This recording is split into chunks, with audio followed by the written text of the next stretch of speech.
The mirror. I walked slowly to the car and got in. Uncle Jake started the car and began driving. Then he said quietly, "So what happened, Marc?" Uncle Jake's voice kind of calmed me down. I thought he would be mad at me, but instead it seemed like he was just trying to understand what happened. I threw a papier-mâché pumpkin at Nathan James.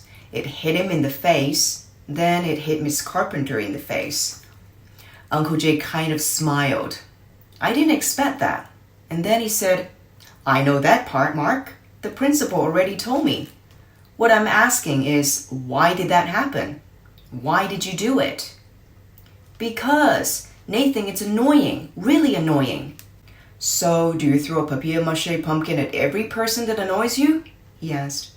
"No, I don't," I said back. "Then what made you do it this time?" "He kept calling me plate face." "Plate face?"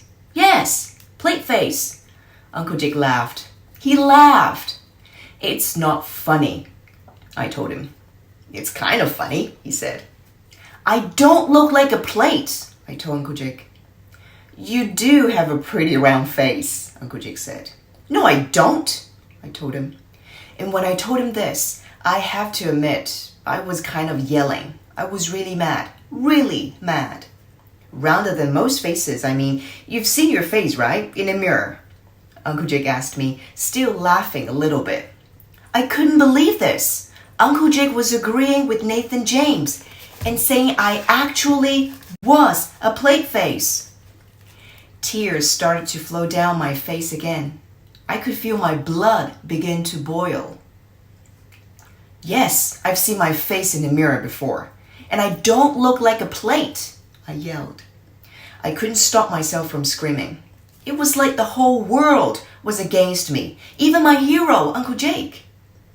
Suddenly, Uncle Jake pulled the car over to the side of the road, put it into park, and said, "Look at your face right now and tell me what you see."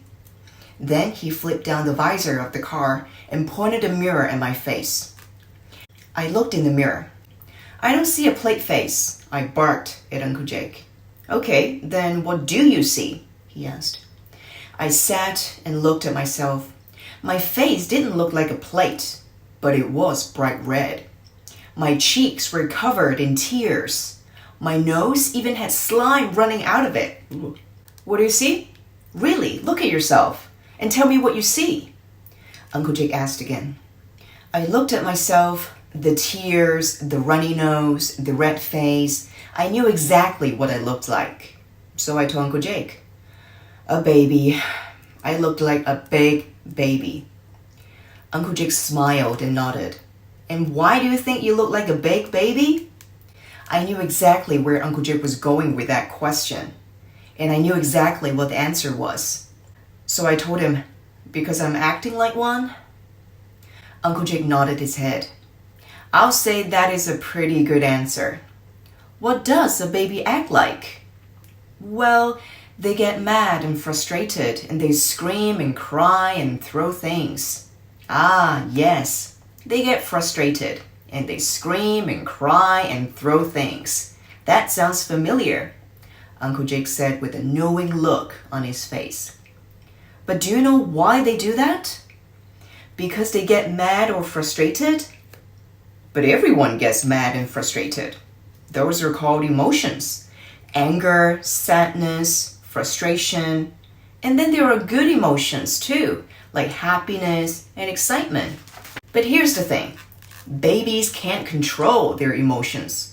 They don't know how, so they scream and cry. And that's what you just did. You acted like a baby.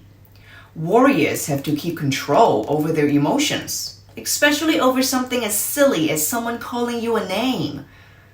Well, I realized there were a lot of other things I need to tell Uncle Jake. You see, it wasn't just Nathan James who was making me frustrated. There were a bunch of things that had been bothering me, and I was just starting to realize it, but I didn't know how to tell Uncle Jake. "Well, what?" Uncle Jake asked. I didn't know how to explain everything in a way that would make sense." "You just what?" There are some other things that are bothering me too. Like what? Uncle Jake asked. I wondered if I should tell Uncle Jake, but I figured that since he helped me last summer, maybe he could help me this summer too. Just tell me, Uncle Jake said. Okay, here goes. The first thing that is bothering me is this summer. I was ready for a nice summer, a break from school, hanging out with my friends and being able to do some workouts with you. But a bunch of things happened, and now it seems like summer is ruined. First of all, I have to go to a dump camp this summer. Only it isn't even a camp, and it isn't even camping. It's just in the recreation center, and we're supposed to be doing physical education and also reviewing math and spelling and a bunch of other school stuff. So it's basically school in the summertime. And if that isn't bad enough, it turns out that Nathan James is doing it too. The one kid I despise. It would be a little better if I had a new bike to get there, but my mom won't get me a new bike. I even took her to the bike shop to see the best bike ever, the Bentley. I thought maybe when she saw it in all its beauty, she would get it for me. Nope. She has no soul. So that's it. The camp and the bike. And that's why you think this summer will be awful? Because you have to go to camp and your mom won't buy you a new bike? There was one more thing. Only I was very afraid to tell Uncle Jake about it. But once again, I figured that if I didn't tell him, then he couldn't help me. So I told him. It's jujitsu. Jujitsu? I thought you liked jujitsu. I do. I have fun at jujitsu and I really like it. So what's the problem? Asked Uncle Jake. The problem is that my coach wants me to compete in a tournament. Why is that a problem? Because I don't want to. Why? Because. Because? Yes, Uncle Jake. Because. Just because. I don't want to. Uncle Jake said for a minute quietly. Then he said, so you have to go to camp? You don't like Nathan? You want a new bike? And you need to compete in jiu-jitsu. Those are the problems that you think will ruin your summer? I don't think they will ruin my summer. They already are ruining my summer. Look at me. I pointed at myself in the mirror. I wasn't crying anymore, but you could still tell that I was upset. Uncle Jake nodded and then said quietly for a minute, well, he finally said, do you remember all the problems you overcame last summer? Of course I do, Uncle Jake. Well, these are all problems that many people have. And these are problems you can overcome too. But they are not going to be easy to overcome. In order to overcome these problems, you're going to have to use what you already know about being a warrior kid. But you're going to have to do even more. It will be hard work, and it will test you in different ways than pull-ups and swimming and studying did. These will test your mind, your emotions, and your discipline. But if you pass the test, these problems will be solved. And this will be the best summer ever. Are you willing to be put to the test, Mark? I quickly remembered the early wake-ups, lots of studying and crazy exercising I did last time Uncle Jake helped me solve my problems.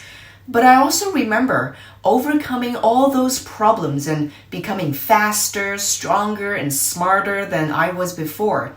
And that felt good. Yes, Uncle Jake, I'm ready and I'm willing. Okay then, Mark, let's head home. We'll go from there. Uncle Jake got that strange smile on his face that I hadn't seen since he left. It looked like he was going to enjoy this.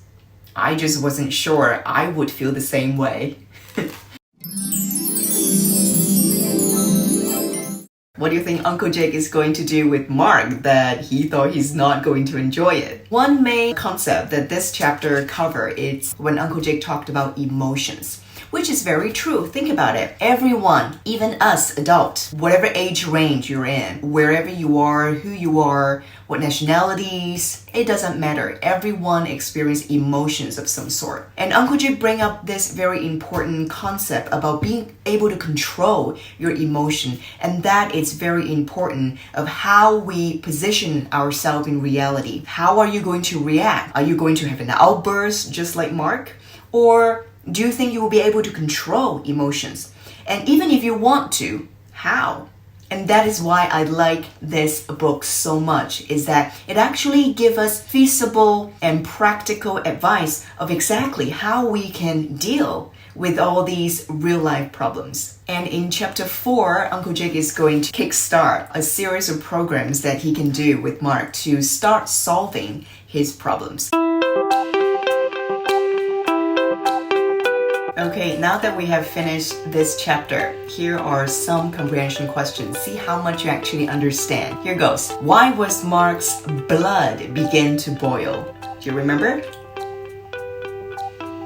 Number 2. Why did Uncle Jake think Marc acted like a baby? Number 3. What emotions did Uncle Jake mention in this chapter? Yeah, there were bad and there were good emotions. Number 4. According to Uncle Jake, what's the difference between babies and warriors? Sometimes we act like a baby without us knowing. Number 5. What did Marc need to do in this summer that he thinks is going to be awful? Number 6. What did Uncle Jake say to Marc that he needs to do in order to overcome his problem? Number 7. Was Marc ready to take on the challenge? Well, that's easy, but how did you know?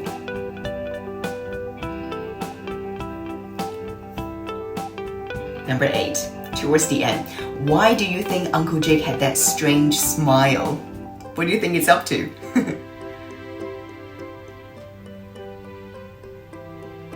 Okay, seems like you get a pretty good understanding of this chapter. Once again, I hope you enjoyed this chapter and I'll see you in the next chapter. Bye for now. Take care.